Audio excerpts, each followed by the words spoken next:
which part of the mammogram should I look at? Because I want to be a good doctor. I want to find as many AABs as possible. The chart I'm showing to you is based on nearly 1,000 cases of baby cancers. Upper half of the breast or the lower half is going to have most of the cancers. Most of the TDLUs staying in the upper outer quadrant in the upper half. Therefore, 80% of the cancers are localized and develop in the upper half of the breast. And mind you, this is a very important number.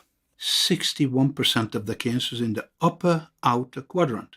The lower half loses its TDLUs, is mostly fatty replaced. 20% of them are going to originate from the lower half. But if you draw the line vertical, and my question, what percentage of the cancers are in the medial half? Fewer TDLUs, fewer cancers. 30. More TDLUs, 70. Don't forget these numbers, please. And there is one more. 1 to 2% behind the nipple. Don't look down on that region because cancers can grow there. Even if they are not aggressive, they are going to have easy access to a very fine net of lymph vessels called sapiplexus. Sapi was a French anatomist who described this.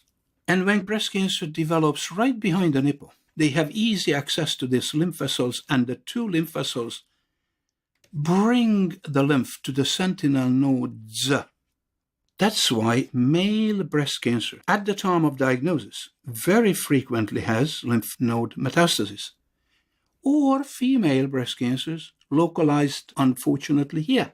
Well, 1 to 2%, but some of them are fatal. So much about where to look at. MR. If I have the pictures I did with the mammogram, I only see the skinny ducts, very few TDLUs. I see most of the ducts and the TDLUs up here. That explains why most of the breast cancers develop from the upper outer quadrant, upper half anyway. And here is the secret for you to take home. Yes, I want to find most of the cancers. Let's start with the 61%. And you say that's the upper outer quadrant. And the MR, I understand where the upper outer quadrant is because she's prone. In the OR, she is supine. Surgeon knows which the upper outer quadrant is. MR knows it. But on the mammogram, I tilted her 40 degree, 60 degree. Here is the MR picture, but here is the mammogram. After the technology compresses the breast, where is the upper outer quadrant? You see the edge of the pectoral major muscle. From there, 3-4 centimeter, parallel with the first line, you draw another line. And that's where the upper outer quadrant projected. And because most of the cancers are stellate, star-shaped, for teaching purposes, we call this parallel path on the sky, where most of the stars are, the Milky Way. Dear colleagues, in the continuation, I'm going to call this area on the mammogram where 61% of the cancers are localized, the Milky Way. Most important. And this is number one of the forbidden areas. We call it forbidden areas because I'm not willing to accept a stellate lesion, a circular lesion, and a non-specific asymmetric density hanging around there. That's going to be the secret of finding AABs early. Medial half. What was the percentage? 30. It should be relatively easy to find lesions, benign or malignant, and medial half because it's fatty replaced. So I find a stellate lesion, circular lesion, and non-specific asymmetric density. Add the numbers together, 30%. Next one. There will be 4. The retroglandular clear space better be clear, which means only adipose tissue. But if there is an asymmetric density, I have to immediately answer, is it specific asymmetric density? Dear colleagues, I just showed you a case. It was an accessory breast. It was a specific asymmetric density. Most of the times it's up here. I'm not talking about a specific asymmetric density localized on the no man's land. No. I'm talking about non-specific asymmetric density. Ill-defined or sharply outlined circular lesion, stellate lesions with and without calcifications. And I have one more for you. The retroareolar area. I just talked about it, how important it is. That's why it's so important that our technologists are putting in a lot of effort to have the nipples in profile. Milky Way, medial half, no man's land, behind the nipple. But if she is pattern 1, pattern 4, pattern 5, then I really have to look at the contour as well. Because if I'm moving the stellate lesion here, there is a parenchymal contour change. Now that can be a retraction, but can be a bulge out too. So parenchymal contour change is important. And if I'm moving this here, then the parenchymal contour change is here.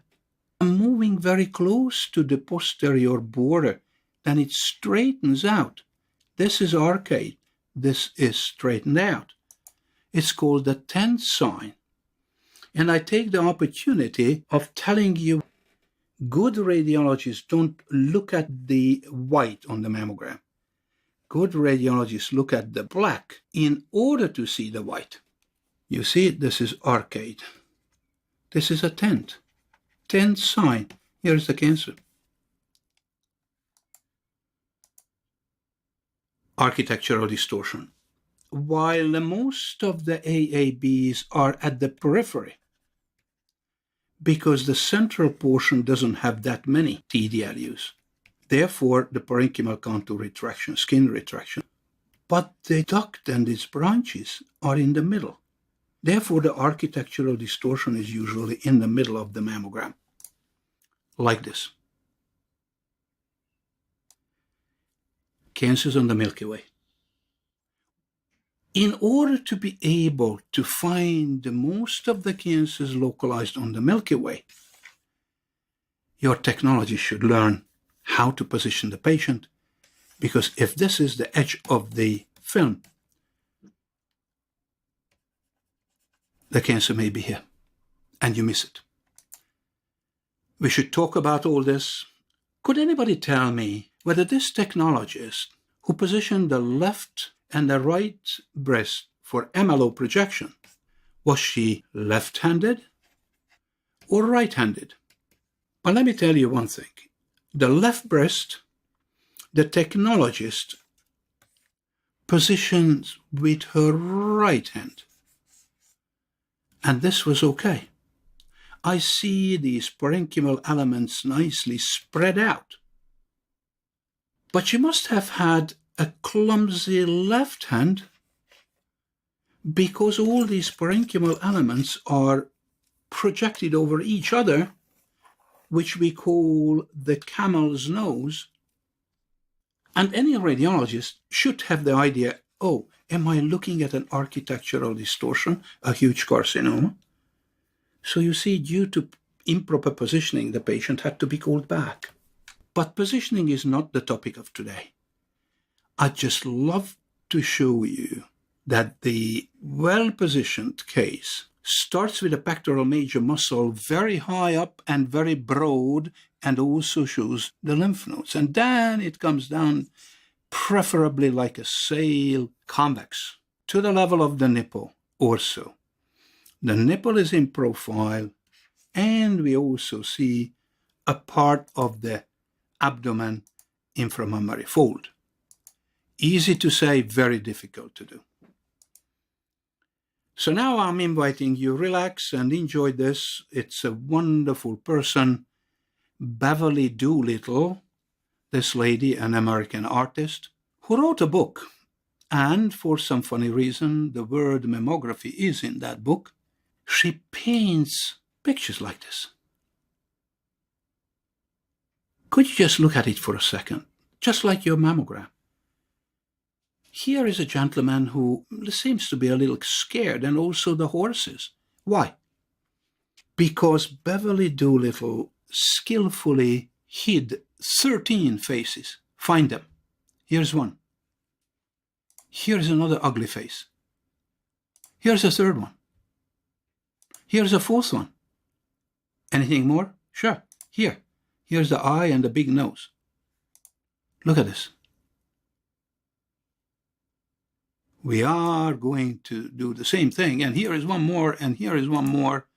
Here's an eye and a nose, and here is one ugly face too.